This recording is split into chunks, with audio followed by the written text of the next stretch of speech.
حقيقة الدافع اللي يخلينا ما نفشلوش خطرات على خطرات، يعني نطيحوا في دي سيتياسيون يا اما فينانسيير يا اما ادمينستراتيف يا اما تكنيك، دي سيتياسيون فريمون ديليكات. يعني تلحق تقول نحبس انا البروجي هذايا ومن بعد تفكر لامباكت بوزيتيف تاع سوسيال اللي راه يعني يتحقق اترافير البروجي هذايا، تقول نزيد نصبر نزيد نتوكل على ربي.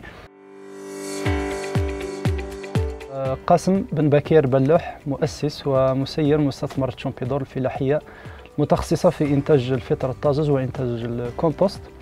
البدايات تاع الفكرة تاعنا كانت سنوات 2012-2013 كي خرجنا من الجامعة، وكانت عندنا رغبة كبيرة أنه نوصلوا في ميدان التخصص نتاعنا. درست بيولوجيا، تخصص ميكروبيولوجي، جامعة سعد دحلب في البليدة.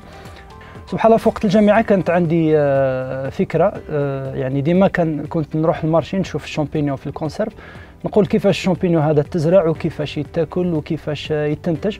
ديما سبحان الله كان عندي شغف. قررتنا واحد يعني في الجامعة قرينا واحد التيدي مع واحد الأستاذة، هذاك الوقت حكت لنا على لي شامبينيون ودارت لنا دوكيومونتير. هذاك الوقت يعني زاد يعني الشغف نتاعي بهذا الميدان.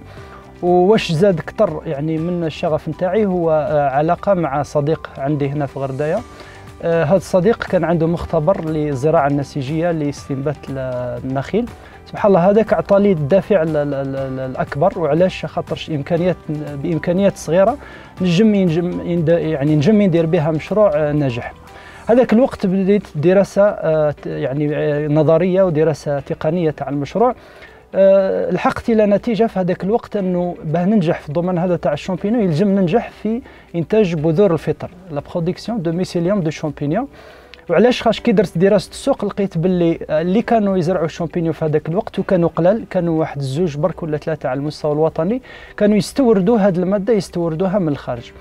بديت بامكانيات بسيطه جدا وبمساعده الوالد الله يرحمه، بديت ب يعني تاسيس ولا فتح مخبر صغير جدا في منطقة بوشمجان هنا في بلدية غرداية.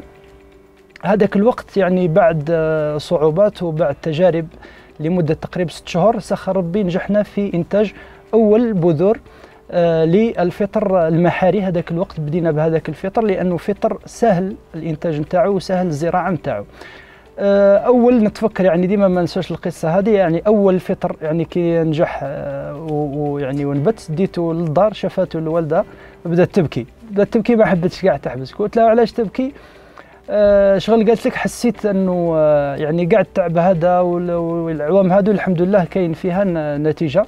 قالت لي في الاول كنت داير في بالي انه يعني امبوسيبل تلحق يعني لوبجيكتيف هذا، بصح كي لحقت وفقك ربي عجبني الحال. يعني وكان الوالد الله يرحمه ديما ما ننساش يعني كان واقف مالغري كان زوالي وكان استاذ، يعني ما عندوش امكانيات، بصح كل خطره يلقاني شويه تعبت ولا شويه ديموراليزيت، خطره مليون خطره 2 ملايين يوقف معايا حتى يعني المشروع بدا. التحدي الكبير لقينا انه الفطر المحاري فطر عنده اقبال ضعيف بزاف في السوق الجزائريه. حاولنا بزاف يعني نديروا التسويق نتاعو هنا في غردايه، نديروا نطيبوه، نديروا لا ديغوستاسيون، والو كاع ما حبش يمشي. جاتنا فكره نطلعوا شويه الجلفه اللي هو بلاطو تما عندهم يعني عندهم العاده انه ياكلوا الفطر البري، دونك تاني ما مشاش مليح.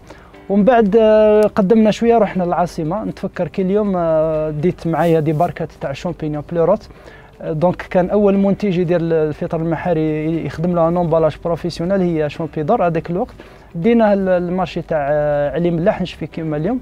دخلت في المارشي لقيت واحد الشيخ قلت له يعني وين يبيعوا الشامبينيون؟ داني عند واحد السيد اسمه عبد القادر، وريت له الشامبينيون غير شافوه قال لي اواه، قال لي هذا ما يتباعش، قال لي هذا ما يتباعش. قلت له انت ما خسر والو، حطه تما الا جاب له ربي سوق اللهم بارك، ما جابلوش ما قلنا والو. ايا خرجت من السوق راني مشيت مون با يعني واحد 200 متر 300 متر، عيط لي في التليفون قال لي واش عندك شامبينيون جيبو، كاع واش عندك جيبو. وعلاش؟ سبحان الله كي حطوا تما فاتوا لي شينوا لي زازياتيك فاتوا من تما شافوه فرحوا. وعلاش؟ خاطر الشامبينيون هذا يكونسوميوه بزاف عندهم. دونك ديكوفرينا ان مارشي. من هذاك الوقت سيبلينا لي مارشي تاع لي زازياتيك، دونك وين نلقاو لي زازياتيك نروحوا ندو عندهم شامبينيون. مشينا تقريبا من 2014 حتى 2016. من بعد الاشكال لقينا توجور انه يعني الفطر المحلي عنده سوق يعني محدوده، مارشي ليميتي. هذاك الوقت قررنا انه نروحوا يعني نطوروا يعني في الانتاج نتاعنا وندخلوا في انتاج الفطر الابيض ولا المعروف الفطر الباريسي. دونك الفطر هذا فطر عالمي، الانتاج نتاعو انتاج كبير بزاف في العالم، يعيطوا له وايت بوتن مشرومز. وكذلك الخصائص الذوقيه نتاعو، خصائص يعني الطبيه والمنافع نتاعو حاجه مليحه. ثاني مره اخرى فكرنا في الدراسه تاع السوق والدراسه تاع الجدوى والدراسه التقنيه. لحقنا الى نتيجه مهمه جدا، انه باه ننجحوا في الزراعه هذه يلزم ننجحوا في انتاج الوسط الزراعي الخاص بهذه الماده. هذا الوسط الزراعي واسمه الكومبوست. الحقيقه الانتاج نتاعو ماشي عمليه سهله، بصح ماشي غير ممكنه، ماشي مستحيله.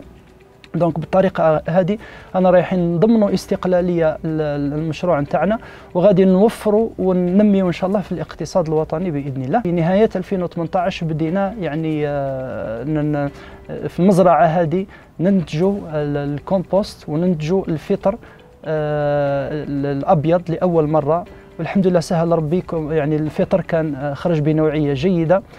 بالنسبه للفطر الطازج الحمد لله ثقافه الاستهلاك نتاعو بدات تتحسن عام بعد عام، ما كانتش هكذا في العوام الاولين. بصح مع الوقت المستهلك الجزائري بدا يفهم انه يستهلك منتوج عضوي صحي وطبيعي وخالي من المواد الكيميائيه خير بزاف على صحته من انه يستهلك المعلبات اللي ما فيهاش طعمه وما فيهاش فايده.